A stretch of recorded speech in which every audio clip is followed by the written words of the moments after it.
Welcome to Samba Samba. Enjoy the video. In this video, I will explain how to park a Lamborghini Urus. First, familiarize yourself with its size. The Urus is a substantial vehicle, measuring over 201 inches long and 79 inches wide.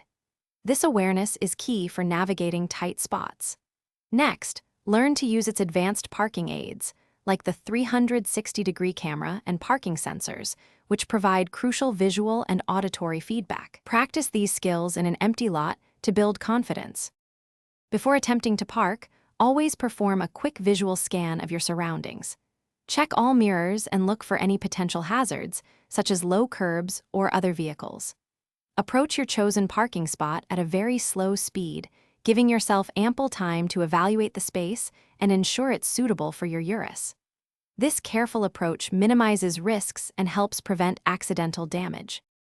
When parking, leverage the Urus's sophisticated technology. The 360-degree camera system offers a comprehensive view, making precise positioning much simpler. For parallel parking, activate the Parking Assist feature. It can guide you into challenging spaces with minimal effort. Remember, backing into a parking spot, especially in busy areas, often provides a safer and easier exit later. After parking, take a moment to ensure your Urus is perfectly centered within the lines, respecting other drivers. Consider folding in your side mirrors, especially in crowded lots, to protect them from accidental bumps. Finally, always engage the parking brake, particularly on any incline, to secure your vehicle. These small steps help maintain your Urus's pristine condition and ensure safety. Thanks for watching. Consider subscribing if we helped you.